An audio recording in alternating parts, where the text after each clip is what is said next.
لیکن غیر شرعی نظریں مان لینا کہ میں آگ کے گرد چکر لگاؤں گا، میں جناب وہاں جا کے یہ والا تماشا کروں گا، میں دھاگا باندھوں گا، میں رسا کاٹوں گا، میں وہاں گندے ہو سے پانی پیوں گا، ان کی شریعت اجازت؟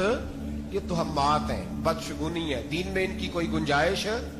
آپ نظر ماننے سے پہلے بھی کسی عالم سے رابطہ کریں کہ میں منت مانگنے لگا ہوں تو کیسے ماننی چاہیے کا طریقہ پوچھیں۔ ایسے ہی غلط چیز کی منت تھوڑی مان لی جائے گی۔ بہرحال آمدام برسر مطلب حضرت ابراہیم کے لیے آگ جلائی گئی، 45 فٹ اونچی آگ ہے، پرندہ بھی اوپر سے گزرتا ہے تو نیچے گر جاتا ہے جل کے، اتنے دن لگا کے آگ جلائی گئی۔ اب حضرت ابراہیم کو جلایا جانے لگا ہے۔ یہاں تو موجیں ہیں نا، جو کسی ادارے کا سربراہ ہے اس کے لیے موج ہے، کسی جگہ آفیسر بن گیا تو موج ہے، پیر صاحب کے لیے موج ہے، علامہ صاحب کے لیے موج ہے، خطیب صاحب کے لیے موج ہے۔ جلنا کس کو پڑتا ہے؟ وہ علی کوئی نہیں رہا اللہ ماشاءاللہ، وہ لوگ گزر گئے جو تکلیفیں سہ کے کام کرتے تھے، گزر گیا زمانہ۔ حضرت سیدنا ابراہیم علیہ السلام کو جلایا جانے لگا ہے تو اب اتنی بڑی آگ ہے تو ڈالیں کیسے؟ شیطان نے تجویز دی کہ منجنیق بناؤ، منجنیق، بڑے بڑے بانس باندھ کے ان کے نیچے رسا باندھو۔ وہ جس طرح جھولنے کے لیے جھولا بنایا جاتا ہے، اس طرح ایک منجنیق پرانے زمانے میں اس میں پتھر رکھ کے پھینکے جاتے تھے دشمنوں پہ، وہ منجنیق بنائی گئی کہ دور سے حضرت ابراہیم کو پھینکیں گے۔ ہاتھ حضرت ابراہیم کے باندھ دیے، پاؤں مبارک باندھ دیے، پوری زمین پہ ایک نام لینے والا خدا کا، اور اس کو آج رسیوں میں جکڑا ہوا ہے۔ جب پھینکا جانے لگا نا آگ میں تو حوریں رونے لگی، فرشتے تڑپنے لگے، اے اللہ یہ کیا ہونے لگا ہے؟ ایک تیرا خلیل اور وہ بھی آگ میں۔ فرمایا جاؤ جا کے اس سے کہو اگر تمہاری مدد لیتا ہے تو اسے بچاؤ۔ ہوا کا فرشتہ آیا، کہا ابراہیم اگر تو کہے، او بھائی ان چیزوں کو کہانی سمجھ کے نہ سنا کریں، یہ داستان نہیں، یہ وہ طریقے ہیں جو ہمارے رسول نے ہمیں اپنانے کا حکم ارشاد فرمایا ہے، جو عقیدے، یہ وہ نظریات ہیں جو ہمیں اوڑھنے کو کہا گیا، اپنے رب کریم کی رضا پہ راضی رہنے کے یہ وہ خوبصورت مواقع ہیں صوفیاء نے جن کو بنا کر سمجھا کر ہم تک پہنچایا ہے۔ یہ ہے اہل طریقت کی باتیں، وہ کہتے ہیں یار جس حال میں رکھے راضی رہنا ہے۔ حضرت ابراہیم علیہ السلام کو پھینکا جا رہا ہے، فرشتہ آیا، اے اللہ کے خلیل اگر حکم دو تو اتنی ہوا چلاؤں کہ نمرودی جل جائے سارے، آگ ان پہ پھینک دی جائے۔ آپ نے فرمایا تو جا، تجھ سے مجھے کوئی کام نہیں۔ تھوڑی دیر کے بعد پانی کا فرشتہ آیا، کہا حضور اتنی بارش برساؤں گا کہ آگ بجھ جائے گی۔ فرمایا تو جا، تجھ سے کوئی کام نہیں۔ اب جب منجنیق میں رکھ دیے گئے، آگ میں جانے کا لمحہ ہے، تیاری ہے، حضرت جبریل امین حاضر خدمت ہوئے، کہا ابراہیم کوئی حاجت؟ فرمایا تجھ سے کوئی نہیں۔ کہا چلو مجھ سے نہیں تو رب کریم سے ہی بات کر لو، مجھے پتا ہے میں چھوٹا ہوں، آپ مجھ سے مدد کیوں لوگے، رب کریم سے ہی بات کر لیں۔ تو حضرت ابراہیم کہنے لگے جبریل یہ بتا، رب کو نہیں پتا اس کا خلیل کس حال میں ہے، اسے نہیں پتا میں کس حال میں ہوں، میرے ہاتھ بندے ہیں، پیر بندے ہیں آگ میں، اسے نہیں پتا۔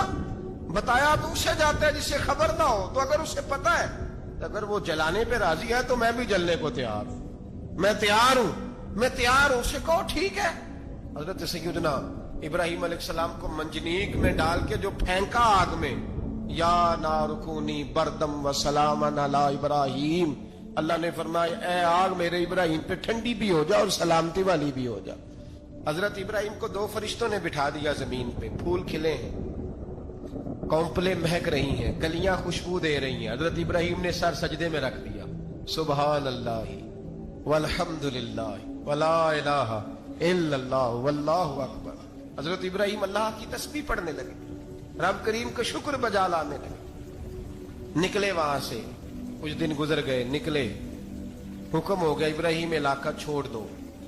حضرت ابراہیم علیہ السلام وہاں سے نکل کے مصر آئے، چچا کے پاس ٹھہرے، انہوں نے اپنی بیٹی جناب سارہ کا نکاح کر دیا۔ کچھ آگے بڑھے تو ایک ظالم بادشاہ سے ٹکرائے، اس نے ایک شہزادی، ایک بادشاہ کی بیٹی قید کی ہوئی تھی، جناب ہاجرہ نام تھا، ان کو قید سے چھڑا کے ساتھ لائے۔ حضرت لوط علیہ السلام بھی ساتھ، یہ 4 لوگوں کا قافلہ چلا، فلسطین میں جا کے پڑاؤ ڈالا، گھر بار چھوڑا، تبلیغ شروع ہوئی۔